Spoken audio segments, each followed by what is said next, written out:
అమరావతి ప్రాంతంలో సీఎం పర్యటన, రాజధాని నిర్మాణ పనులను పరిశీలించనున్న చంద్రబాబు.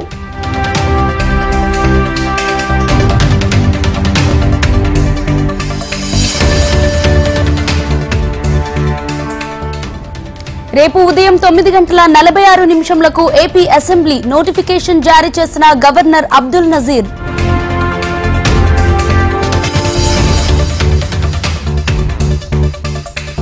కేంద్రానికి సీఎం చంద్రబాబు లేఖ, సీఎస్ నీరబ్ కుమార్ పదవీ కాలాన్ని పెంచాలని రిక్వెస్ట్.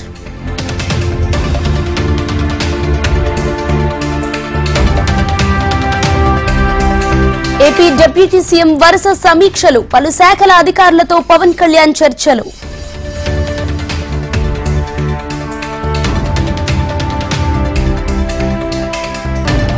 తాడేపల్లిలో వైసీపీ విస్తృత స్థాయి సమావేశం, భవిష్యత్ కార్యాచరణపై వైఎస్ జగన్ దిశానిర్దేశం.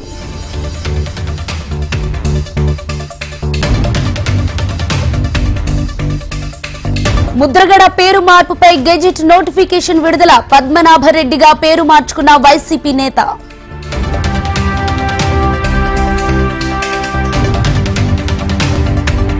రేపు తెలంగాణ కేబినెట్ సమావేశం, పలు కీలక అంశాలపై చర్చ.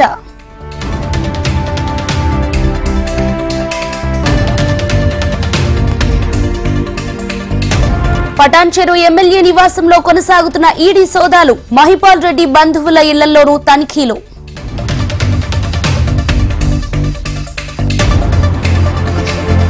సికింద్రాబాద్ లో ఫుడ్ సేఫ్టీ అధికారుల దాడులు, పలు హోటళ్లలో నిల్వ ఉంచిన పదార్థాల గుర్తింపు.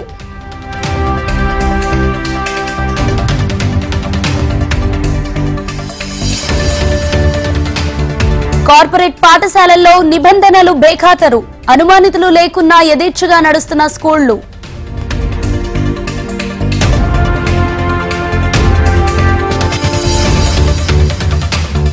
సుంకేసుల ప్రాజెక్టుకు స్వల్పంగా వరద, 1వ గేటు ఎత్తి దిగువకు నీరు విడుదల.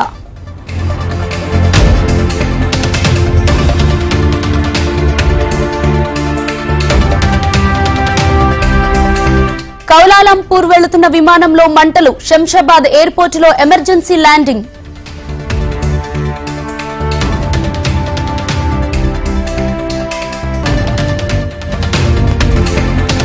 నీట్ అవకతవకలపై కొనసాగుతున్న సస్పెన్స్, హైకోర్టులో జరిగే విచారణలపై సుప్రీంకోర్టు స్టే.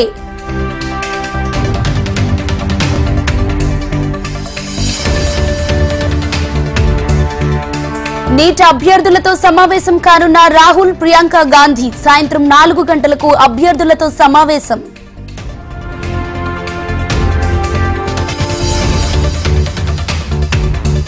నేడు జమ్మూ కాశ్మీర్లో మోడీ పర్యటన, రేపు యోగా డే వేడుకల్లో పాల్గొనున్న ప్రధాని.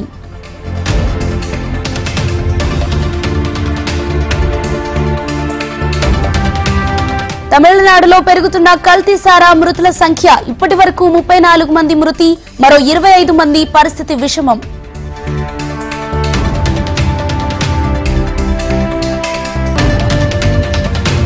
కల్తీ సారా ఘటనపై సీఎం స్టాలిన్ సీరియస్, కల్లకుర్చి కలెక్టర్ బదిలీ, ఎస్పీ సస్పెన్షన్.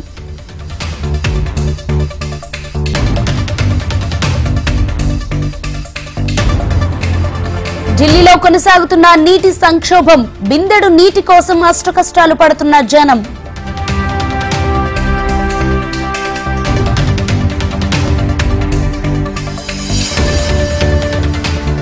ఉక్రెయిన్పై యుద్ధంలో రష్యాకు పూర్తి మద్దతు ప్రకటించిన నార్త్ కొరియా అధ్యక్షుడు కిమ్.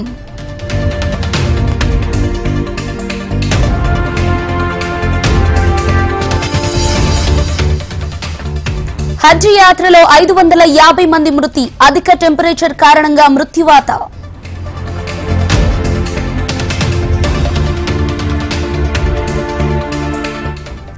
చైనాలో పని గంటల్లో మార్పులు, పక్షుల తరహాలో దుస్తులు ధరించి యువత నిరసనలు.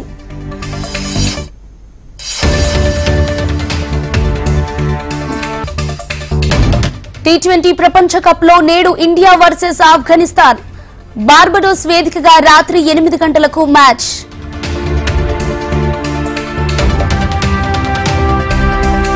తిరుమలలో కొనసాగుతున్న భక్తుల రద్దీ, శ్రీవారి సర్వదర్శనానికి 18 గంటల సమయం.